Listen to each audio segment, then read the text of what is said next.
पूरे देश में जिस तरह से कोविड के मामले बढ़ रहे हैं, अब हमें फैसला ले लेना चाहिए कि हमें ये परीक्षाएं टाल देनी चाहिए।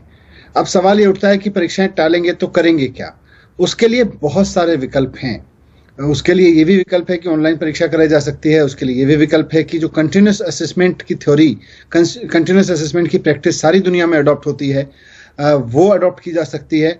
हम ही एक देश हैं, दुनिया के बड़े देशों में अगर बात करें तो हम ही एक देश हैं जो अपने बच्चों को साल के अंत में 3 घंटे की परीक्षा लेके पास करते हैं।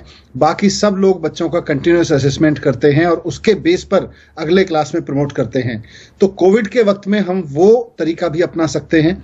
तो हमारे पास विकल्प तो बहुत हैं, पर एक बार ये हमें स्वीकार हो कि हम अपने बच्चों को परीक्षा केंद्र पर भेजें और परीक्षा केंद्रों को कोविड का हॉटस्पॉट बनाएं। ये रिस्क हमें लेना है कि नहीं लेना? हमारे हिसाब से नहीं लेना चाहिए। ये जो हमारा तरीका है कि हम साल के अंत में एक परीक्षा लेंगे और उसमें सब कुछ पास या फेल करेंगे, ये बहुत ऑर्थोडॉक्स तरीका पहले से ही है। दुनिया के बहुत सारे देश पहले ही इसको छोड़ चुके हैं। हम अभी भी इसको चला रहे हैं। कोविड के समय भी हम ये कह रहे हैं कि साहब हम तो इसी तरीके से परीक्षा लेंगे।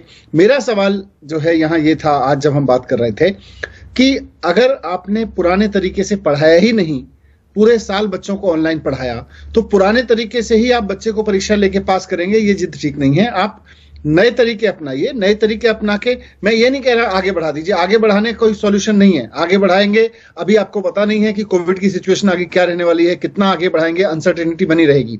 आप बच्चों के मन में भी जितनी एंग्जाइटी है, अनसर्टेनिटी है, उसको क्लियर करिए।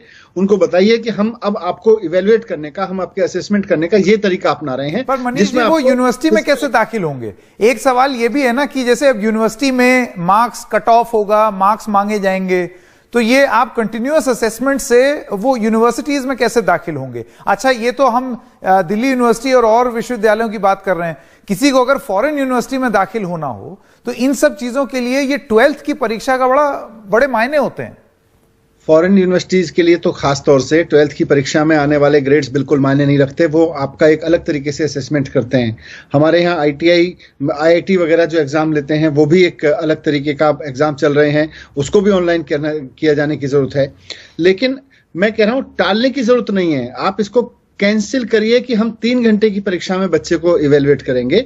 आप इवेल्युएशन का फॉर्मूला बनाइए और बच्चे को इवेल्युएट करिए। उसका, जैसे मैं अगर ऑफ हैंड आपसे बात करूं, पिछले 1 साल में आपने बच्चे को ऑनलाइन पढ़ाया है। उस बच्चे ने बहुत सारे असेसमेंट, उसके जो लगातार उसके कुछ यूनिट टेस्ट हुए होंगे, उसके टर्म एंड एग्जामिनेशन हुए होंगे, उसके आपने बहुत सारे प्रोजेक्ट्स दिए होंगे, उसके पार्टिसिपेशन रहा होगा बहुत सारी चीजों में, लास्ट में प्रैक्टिकल भी काफी हद तक हुए। तो इन सब को देखते हुए आप बच्चे को असेस करके अगले क्लास के प्रमोट के लिए उसको मार्कशीट बनाइए, उसको दीजिए। उसका कोई ऑनलाइन एग्जाम लेना है तो ऑनलाइन एग्जाम लीजिए। 10वीं में तो ये हो सकता है, 12वीं में कैसे होगा? स्कूल लीविंग एग्जाम में ये कैसे लागू हो सकता है? क्यों नहीं हो सकता? 12वीं की भाई अल्टीमेटली 3 घंटे की परीक्षा में ही बच्चा पास या फेल होगा। मैं तो आपसे यही कह रहा हूं ना कि 3 घंटे की परीक्षा में पास या फेल करने की जो जिद है, पहले तो उससे छोड़ना पड़ेगा। नहीं जी, और भी तरीके दुनिया में है और दुनिया में नए तरीके निकल आए हैं, नए तरीके अपनाए जा रहे हैं आज अपने बच्चों को पढ़ाने के लिए, अपने बच्चों को आगे बढ़ाने के लिए।